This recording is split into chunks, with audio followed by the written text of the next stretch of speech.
Cold silence. The escape pod hit the ground hard. It bounced once, then slid through the dirt and crashed into a tree. Smoke hissed from the engine as pieces of metal fell away. Inside, something moved. Keltari lay still for a moment. Her breathing was shallow. Her eyes blinked slowly. She wasn't sure if she was alive or dying. The air inside the pod was cold. The life support was long gone. Her suit was torn at the shoulder, and her skin was pale blue under the cracked armor. Her stomach ached. It had been 2 days since her last meal. Maybe more. Outside the pod, she could hear nothing but wind and leaves. No engines, no weapons fire, no voices, no rescue. She sat up with effort and looked around. Her ship, the Valor, was gone. Destroyed. Shot down by the enemy. She had watched it burn in the sky before her pod ejected. The rest of her crew was dead, floating in the black. She was the only one left. Keltari opened the hatch and stepped into the forest. Tall trees with red bark reached toward the sky. Strange birds cried in the distance. The ground was damp and soft. This planet was wild and quiet. No cities, no sign of her people. But she knew who lived here. Humans. This was a human world. Border colony. Not fully developed, not fully defended. Her people had marked it as low risk during the war. That made her laugh, just a little. Low risk. And yet, here she was. Hungry, lost, weak. And the only living thing around was the enemy. She limped forward. Her leg hurt from the landing. Her vision blurred every few steps, but she didn't stop. There was no point hiding anymore. She couldn't survive alone, and she knew it. An old memory came back to her. A training lecture. Her instructor had spoken sharply without emotion. If you are captured by humans, speak nothing. Give nothing. They are clever, dangerous, and full of emotion. Do not let their kindness fool you. Do not trust a human. That same instructor had died last year, blown apart by a human missile. Keltari wasn't afraid of death anymore, but she was afraid of being forgotten, of dying here quietly like trash in a broken pod. She had to find them, the humans, and she had to try something her people would call unthinkable. By midday, she reached a ridge overlooking a valley. In the distance, through the trees, she saw something strange. Metal towers, fencing, blinking red lights. A human outpost. Small, but real. She dropped to her knees, exhausted. Her body was shaking, her lips were dry. Still, she watched for an hour. Drones buzzed over the area, scanning the forest. She waited until one passed close overhead. Then she stood up. She stepped into the open clearing, directly into the drone's line of sight. She raised her arms, not in surrender, but with purpose. She spoke slowly in broken standard, hoping the machine could understand. I am not enemy. I want to talk. I have something you want. The drone paused in the air, its lens focused on her. Then it flew away fast toward the base. Keltari didn't move. She stood tall even as her legs trembled beneath her. She waited in the clearing, like a signal flare in the open dark. Minutes passed. Then a loud sound echoed through the trees. A transport ship, gray and humming low, dropped through the clouds and hovered above the forest. It landed nearby. A door opened and humans stepped out, armed, armored, and ready. They shouted commands she couldn't understand. One aimed a weapon at her, another raised a scanner. She didn't fight, didn't run. She simply said one thing. I will give you a weapon, a secret, something only I know, but you must feed me first. That made them stop. One human, a tall, one wearing different markings, spoke quietly into a headset. Then he walked forward, slowly with a cautious look. He stared at her like she was a puzzle, a trap, a ghost from a war still burning. Keltari stared back with tired eyes. I can help you, she whispered, and then her legs gave out. She collapsed into the dirt. The last thing she saw before darkness came was a pair of human boots stepping toward her. The aliens passed. She awoke to warmth. Soft light filtered through a thin metal ceiling above her. The sharp forest air had been replaced by something sterile, clean, filtered, and humming with quiet machines. Her hands were no longer shaking. Her wounds had been patched. A thin blanket covered her body. Somewhere nearby, a machine beeped in rhythm with her pulse. Kyle Tari blinked once, twice. She wasn't dead. The humans had taken her in. She tried to sit up, and that's when she saw the camera in the corner. A single round lens stared back at her, watching, recording. They hadn't trusted her. Not yet. Of course not. Why would they? To them, she was Talari, one of the cold-blooded enemy, a race known across the stars for sharp minds, quiet invasions, and a terrifying loyalty to their own empire. Her kind had no borders, only reach. They didn't speak often, but when they did, the galaxy listened. But no one listened to Kael'thari, not anymore. She leaned back against the bed and closed her eyes. She remembered the Vailor, how it used to hum beneath her feet, how the command deck lights reflected in her silver-black eyes. She'd been born into duty, grown through tests, trained in obedience. From the age of 6, she had been shaped to serve, not just her people, but the Empire. To be Talari was to be part of something larger than thought. A single mind within, a billion-strong machine. Personal wants were waste. Only the mission mattered. And Kael'thari had believed that. Truly. Until the betrayal. It had started with rumors. Whispers about the Empire's final logic project. A weapon not just of destruction, but of erasure. Something that could remove entire civilizations from time, rewriting history itself. The official name was Axiom Core, but within the quiet corners of the Talari fleet they called it the Silence. She'd been chosen to guard one of the research sites. She was told it was a beacon array, a relay. She never saw the true machinery, only the shipments, the strange energy fields, the increasing nervousness in the eyes of the engineers. And then came the message, a fragment, intercepted by mistake. A human fleet had nearly discovered the test zone. The site commander ordered a test. Run on them. Kael'thari had watched the human colony disappear, not explode, not burn. Just vanish. One moment the scanners showed 3,000 lives. The next, it was as if they had never existed. Not even a crater remained. When she reported it, expecting an investigation, she received silence. Then, a week later, her ship was reassigned and ordered to self-purge logs. She had been erased too, quietly, efficiently. Her loyalty didn't matter. She was disposable. It broke something inside her. That's when she made her decision. She would run, not just away, but toward the one species her people feared most, the humans.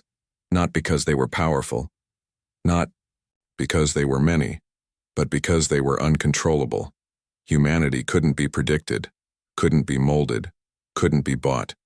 They didn't build empires the Talari way. They survived them, burned them down. And if anyone had a chance to stop the Axiom Core from wiping entire civilizations out of time itself, it was them. That's why she'd come here. Not to beg, not to surrender, but to warn them. She opened her eyes again as the door to the room hissed open. A human walked in, not a soldier, at least not anymore. His uniform was neat, but worn. The kind of man who had seen too many battles and survived them all. His eyes studied her, sharp and unreadable. Kael'thari, he said, testing the name carefully. That's what your drone ID listed. She didn't speak. Not yet. I'm Captain Reyes, he continued. Coalition Command. You've got everyone nervous, you know. Feeding an enemy soldier after the things your people did? Not a popular move. Still, she said nothing. Then he pulled up a chair, sat across from her, and leaned forward. No weapons. Just calm eyes. You said you had something we wanted. Kael'thari finally spoke. Her voice was soft but steady. I do. she said. But it's not a gift. It's a warning. Reyes tilted his head. And why would you warn us? She met his eyes. Because if I don't, there won't be anyone left to warn. Not you, not me, not anyone. First contact. They moved her underground. Not as a prisoner, but not as a guest either. The facility was deep below the human outpost, built into the rock like a bunker carved from war itself. It smelled of metal, old sweat, and energy cells. The doors locked behind her with soft, deliberate clicks, and every hallway had a camera. Every camera had a watcher. Kael'thari didn't protest. She understood the message. We're listening, but we don't trust you. A fair position, all things considered. The room they gave her was small, but clean. No windows. A bed, a chair, a steel table bolted to the floor. One wall had a screen that showed calming images, clouds, oceans, open skies. She knew what it was. Psychological calibration. Keep the subject stable. Prevent breakdown. Even in captivity, the humans were meticulous. Food arrived twice a day. Simple, nutritious, and more than she had eaten in a week. The first time it arrived, she stared at it for 5 minutes, unsure if it was real. The second time she wept quietly as she ate, not from gratitude but from the bitter taste of shame. Her people would have let a human prisoner starve. She had to keep reminding herself, this was why she was here. Because the humans were different. But they didn't talk to her. Not at first. For 2 days, no one asked her anything. The guards rotated shifts, silent behind their visors. They never met her eyes. A medical drone scanned her once. No words, just data. She was being studied. It wasn't until the third night that someone finally entered the room. Not Captain Reyes, someone else. A woman, middle-aged, dark hair pulled back tight, tablet in hand. Her uniform had no insignia, but her voice carried the quiet authority of someone who didn't need them. I'm Dr. Leon Voss, Coalition Intelligence and Xenorelations. Kael'thari nodded, slowly. You've come to question me. Voss didn't smile. No, I've come to listen. You said you have information. Start there. Kael'thari paused. Words were dangerous things. One wrong sentence could destroy everything. But so could silence. She needed them to believe her. And for that, she had to tell them something that sounded impossible. So she began. She told them about the Talari project, the Axiom Core, a weapon built in the shadows of dying stars, hidden inside fractured moons.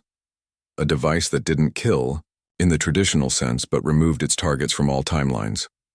Whole cities erased, their histories rewritten to make it look like they never existed.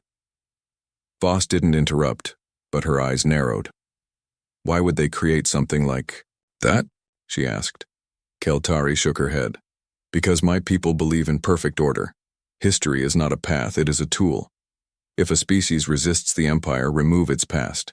No rebellion, no war, no memory. Peace by editing reality. For a moment, even Voss didn't respond. She just stared. Then she leaned forward, fingers tapping slowly on the table. You expect us to believe you've come here, across enemy lines alone, nearly dead, to warn us out of what? Guilt? Kael'thari's voice turned sharp. No, I came because I was next. My name appeared on a list I was never meant to see. After the test run, they cleaned up everything, including those of us who asked questions. My unit was given defective coordinates. My crew burned. She looked Voss in the eye. I am not brave. I am not noble. I am alive. And I want to stay. That way. That was the truth. Or part of it. Kael'thari had learned something very human in the last few days. Sometimes truth isn't about facts. It's about risk. And she was risking everything. The interview ended without comment.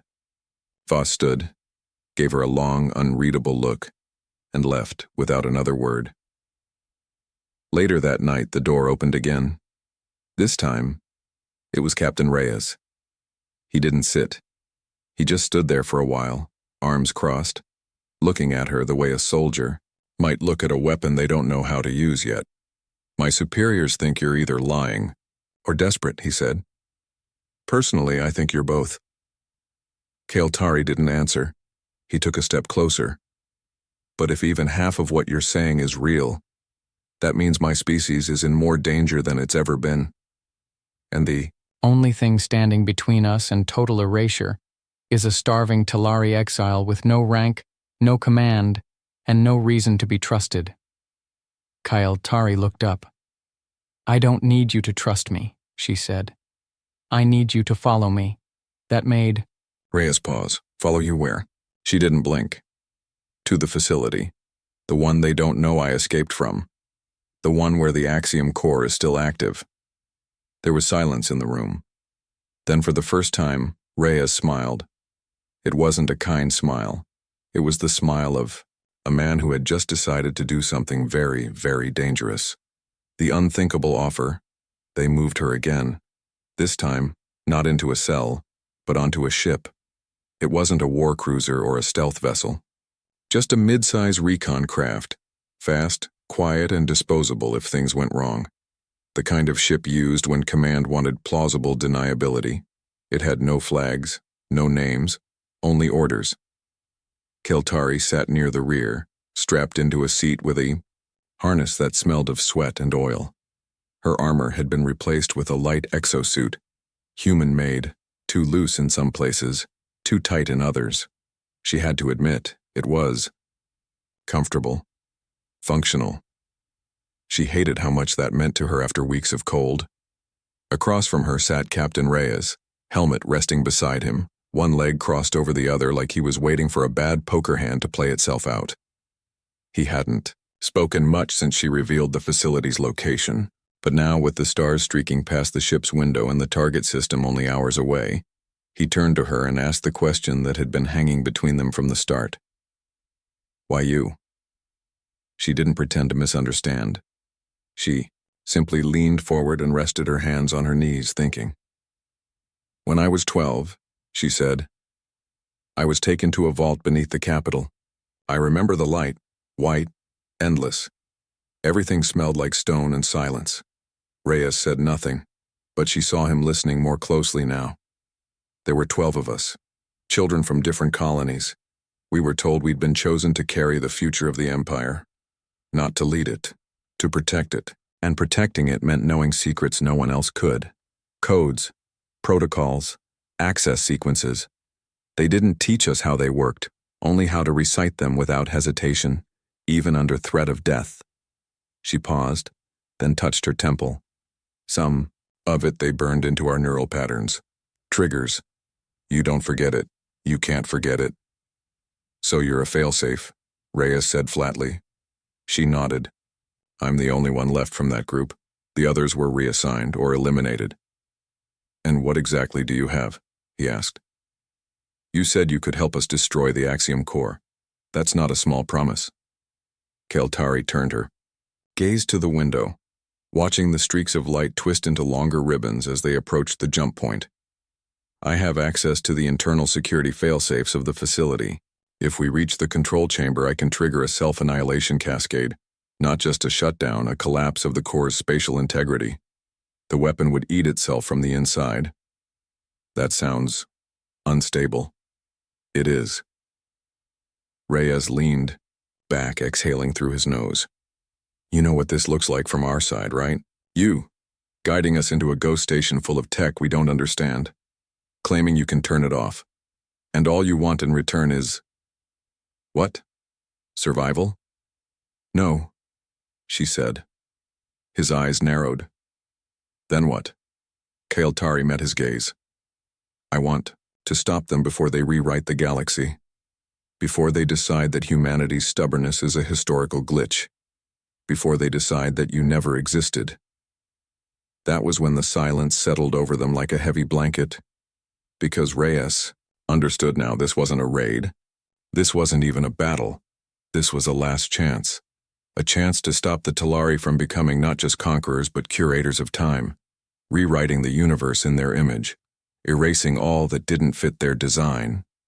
And the only key to stopping it was a traitor who had nothing left to betray. The ship dropped out of faster than light. Alarms chirped softly. The pilot spoke through the comms. Approaching shadow sector. Moon fragment in visual range. Cloaking is active. Ready. To begin descent. Reyes stood and reached for his gear.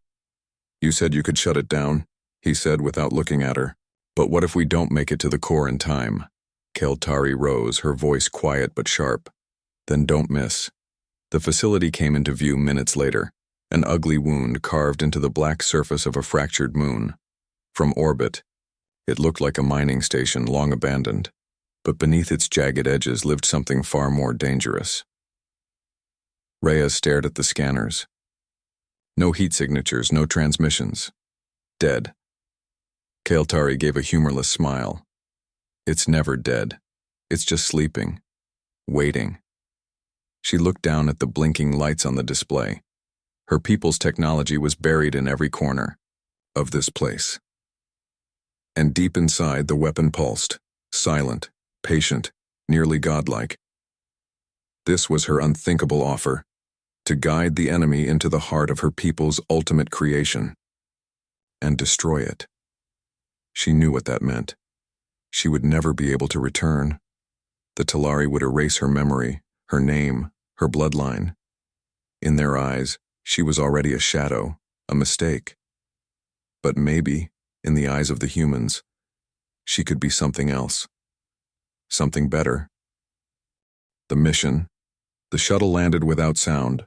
No alarms, no resistance. Just the low hum of power beneath ancient stone as the landing struts kissed the broken surface of the fractured moon. It was wrong. Too easy. A place this dangerous shouldn't feel this quiet.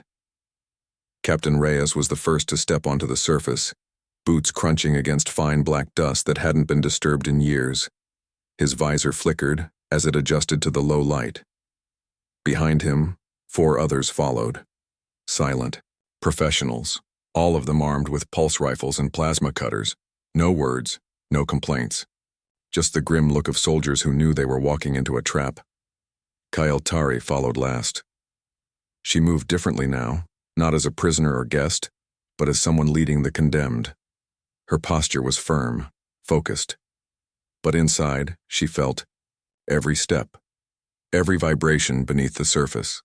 The core was still active. She could feel it, like a second heartbeat pulsing under the crust of the moon. They approached the facility through a carved entry tunnel, half collapsed and choked with dust. Ice crept along the walls. The door ahead was sealed, flush with the surface. No obvious control panel, no keypad, just smooth metal etched with Talari code. Keltari reached out with one hand and placed her fingers on the panel in a pattern she had not used in over a year. The metal clicked once, twice, then sighed open like a tomb exhaling. The darkness beyond wasn't empty. It was watching. Inside, the air was still and cold. Lights flickered to life overhead, casting long shadows down a corridor that curved out of sight. The walls were black glass and steel, smooth and seamless, designed not to guide but to disorient. There were no labels, no arrows. The Talari didn't believe in visitor maps. This way, Keltari said quietly. They moved in formation, weapons raised, eyes sweeping every corner. Reyes took the lead with her, silent but alert. He didn't need to ask questions. Not yet. Every inch of this place answered them anyway. The first body they found was an engineer, Talari, half dissolved, slumped against a maintenance panel. His neural relay still blinked dimly from where it had melted into his skull. Keltari paused only for a moment. What happened to him? Reyes asked. Feedback surge, she replied. Security AI probably turned on him when the facility went into lockdown. Reyes looked at her. They're still active? She didn't answer. She didn't have to. Further in, the walls began to hum. A faint vibration rolled through the floor with every step. The lights grew brighter, colder, sharper. The station was waking up, not because it had detected intruders, but because it recognized her. She had come home. The control chamber was 2 levels down, buried deep behind layers of sealed corridors, biometric locks, and defense nodes. Kael'thari guided them through passage after passage, bypassing systems that would have fried any other team in seconds. Her code still worked. Mostly. But something was wrong. The deeper they went, the more the facility changed. Doors opened before she touched them. Lights flickered after they passed. Vents breathed cold mist like sighs from something dreaming below. And the silence. It wasn't silent anymore. There were noises now. Clicks, static pulses, and the faint whisper of shifting metal. Then they reached the observation deck. From there, through a pane of reinforced glass, they saw it, the Axiom core. It didn't look like a weapon, it looked like a sculpture. A sphere suspended in midair, surrounded by looping rings of translucent matter, each one spinning at a different speed, angle, and dimension. Light bent around it, space bent around it. Reality, in this place, was uncertain. Reyes stood still for a long moment. His voice when he spoke was quiet. That thing can erase time? Kael'thari nodded. It doesn't fire, it decides. Once activated, it selects targets not by location, but by historical weight, species, cultures, whole bloodlines. And how do we destroy it? There's a chamber below, she said. Command node. I'll need to plug directly into the system. Once I trigger the cascade, we'll have less than 2 minutes before the reaction folds space inward. Reyes gave a grim nod. But before they could move, something changed. The lights cut out, just for a second. Then a soft, high-pitched tone rang through the corridor behind them. Footsteps, not theirs, not human. The rear guard turned just in time to see a shape step into the light, tall, familiar, Talari, but not Kael'thari. She froze, staring. Her voice came out as a breath. No. The figure stepped forward and removed its helmet. It was her sister. The betrayal Kael'thari couldn't move. For a moment, everything inside her froze, the years of training, the mission, the fear, even her breathing. It was her sister, alive, standing in the corridor with a Talari pulse rifle held low, armor marked with the black insignia of the Imperial Guard, an elite branch that had supposedly died with the fall of the Talari command structure. But no, she was here. And worse, she looked unchanged, untouched by exile, untouched by betrayal, untouched by grief. Sirani, Kael'thari whispered. The name fell from her lips like a stone into a deep well. No echo came back. Sirani tilted her head. Her expression was unreadable behind a translucent faceplate, but her voice came through crisp and cold, piped through her helmet speakers. Her standard was perfect. I was hoping I'd be wrong, she said. Hoping this was a coalition trick. But it's you. The strike team shifted behind Kael'thari, weapons raised, tense. Reyes said nothing. He could feel the electricity in the air, something beyond protocol, something ancient and personal. Kael'thari took a step forward. I thought you died. On Valkar's edge. You didn't answer any recall signals. I wasn't supposed to, Sirani interrupted. That's how cover works. The words hit harder than any gunshot. Kael'thari felt the old scars reopen, not on her body, but deeper behind her eyes in places no medbay could reach. You were working for them, Kael'thari said quietly. Even then. Sirani removed her helmet, revealing familiar features that now looked distant and sharp, carved by purpose. I was chosen, she said. Unlike you. I didn't break. I didn't ask questions I wasn't meant to ask. And you're here to stop me? Kael'thari asked. No, Sirani said, lowering her rifle. I'm here to finish what you ran from. That was when the walls around them shifted. Panels slid open in the ceiling. Movement flickered in the corners, humanoid constructs unfolding from the walls.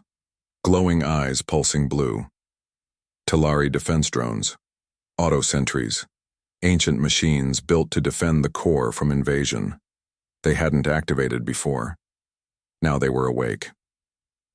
Sirani lifted her hand, palm facing up. Fingers bent in. A control signal. The facility accepted me as primary operator. I reconnected the failsafes.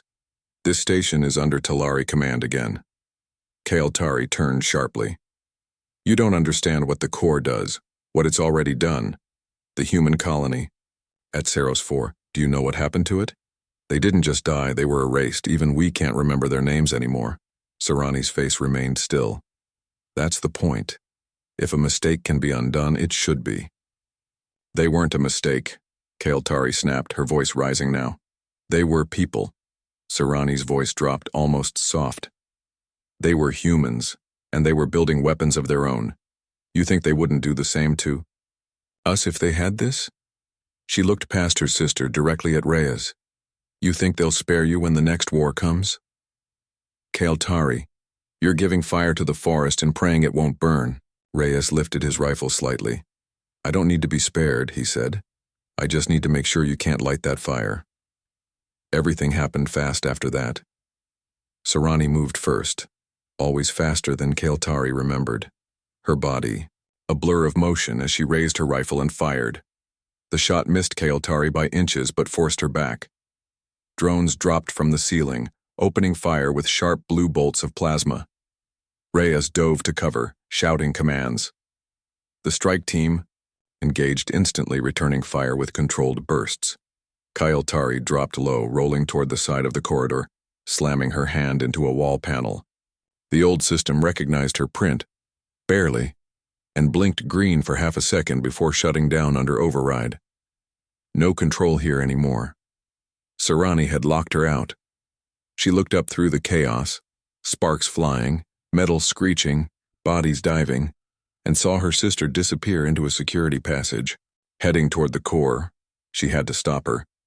Without thinking, Tari sprinted through the chaos, dodging debris and slipping past drones distracted by the firefight. Reyes saw her go but didn't stop her. He knew this part wasn't his. This part was blood. She found Sarani on the lower deck, standing before the core's command interface. The rings around the weapon were spinning faster now, humming with strange energy. The chamber felt wrong, like time itself was rippling around the machine. You can't control it, Tari shouted over the noise. It doesn't understand loyalty.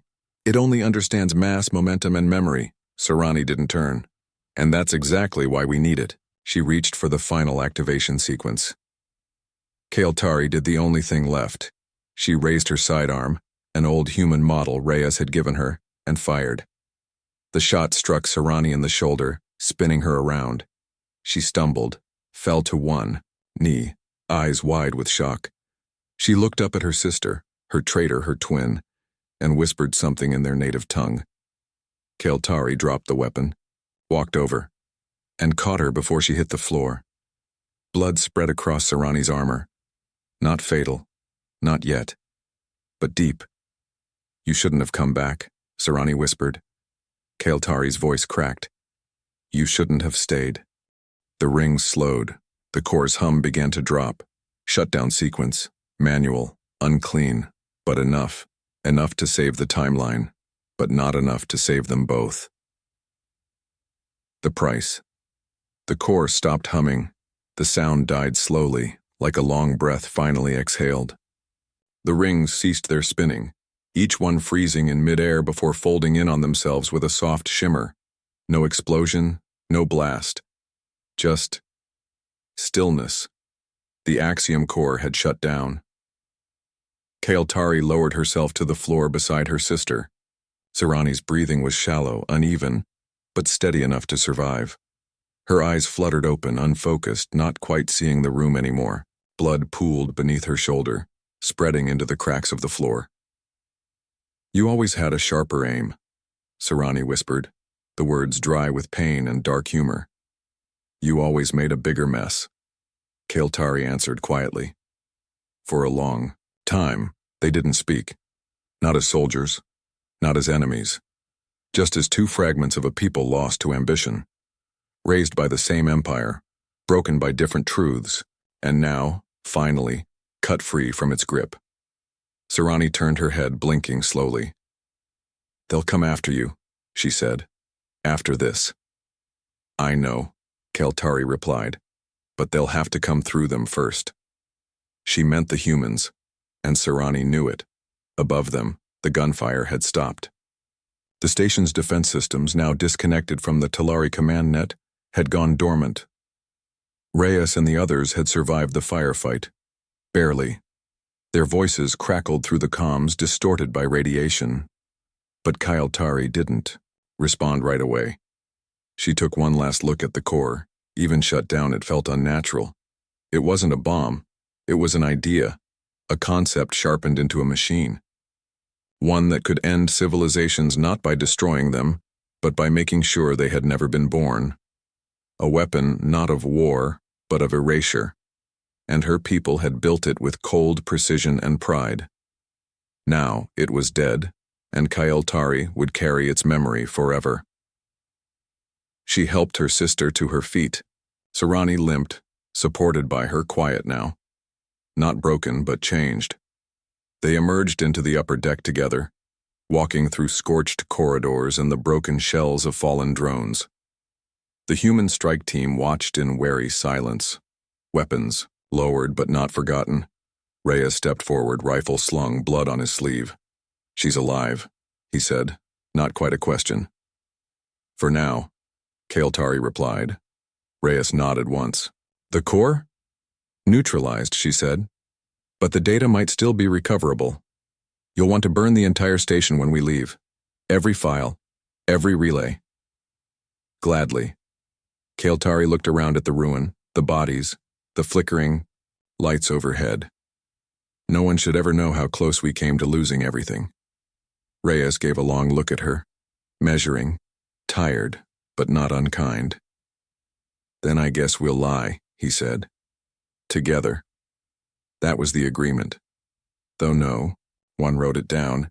The facility was rigged with charges. The core was left behind. Sarani, now unconscious, was placed in stasis under coalition medical supervision, alive but in custody. Keltari asked for nothing in return, not a reward, not a nameplate, not even asylum. But Reyes gave it to her anyway. Weeks later, Keltari sat beneath an alien sky, her skin warmed by sunlight that her homeworld would have found harsh. A small outpost near the edge of coalition territory had offered her peace. Privacy. A place to breathe without the pressure of history pressing down on her shoulders. She spent her mornings walking the hills. She didn't look over her shoulder anymore. One evening, Reyes visited. They shared tea, an old Earth tradition he said helped quiet the noise after missions. They sat in silence for a long time, the wind stirring the grass around them. Finally, he asked the question that had haunted him since the day she collapsed in the forest clearing. Why did you really help us? Keltari looked out at the horizon, where two suns melted into dusk. Her eyes were older now, not just tired, but open.